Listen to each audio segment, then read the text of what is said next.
some change on the horizon. Buffs incoming. Flanking strike might actually do some damage now. It will now gain damage from melee attack power and such. Apparently, well, it makes sense because it made very low damage before.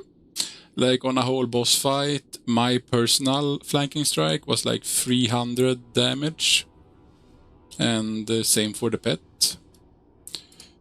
And that is a little bad, man. But now, of course, it can be dodged, parried, and crit. But it can crit now. You need hit for it. I guess it always hit before. I don't know.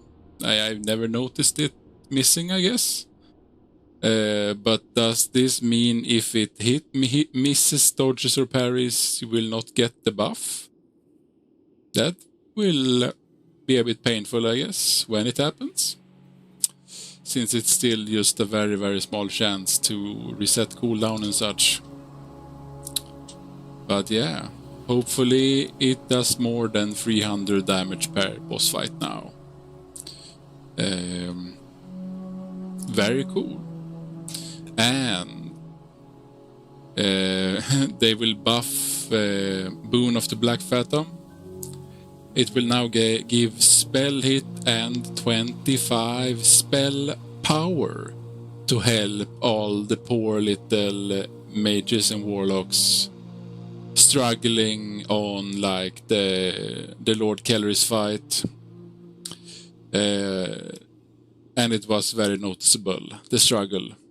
You know, if two casters accidentally got pulled down into the dream, it was just fucked. If they weren't lucky, they were screwed. Because usually they are too, so yeah, not good. But we do have, as you may know, when you unboon your Black Phantom buff, your pet also gets the buff.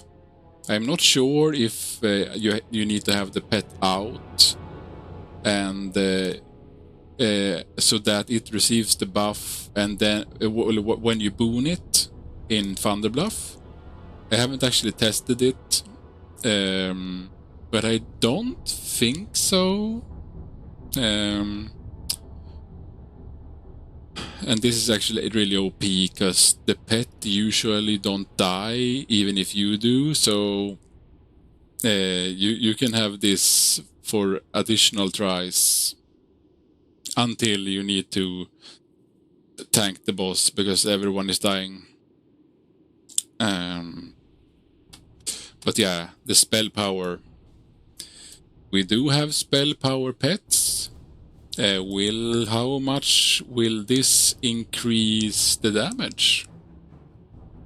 Will the Scorpion be even more OP again? Question mark? We will have to wait and see. Spell it is good too. It does help. The lightning breaths. But yeah, this big. And also this is crazy, man. Overload 50%, dual wield 10% hit for the shaman. Damn, I'm leveling 1 now, and I have lava burst at like level 10. With overload, it's crazy. It just one hits. It almost one hits mobs now at level 18 as well, if I get the overload. And now at 50%, it will happen all the time. Pretty crazy. But yeah, that not about that now. Sadly, they are trying to nerf our pets' tanking performance. And we have noticed that they can do some significantly good tanking. I have tanked maybe half of the bosses in BFD with my pet. for parts of the fight. So I guess that's too strong. Hopefully they don't ruin it completely. I do really like the taunt on the pet.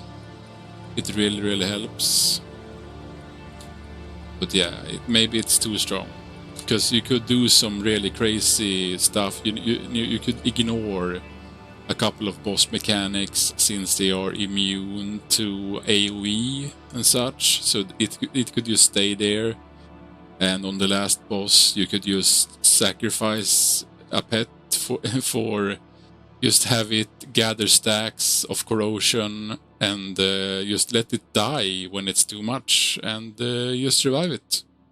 And then continue. Do it again. So, yeah, stuff like that. Very powerful if you do it. Yeah.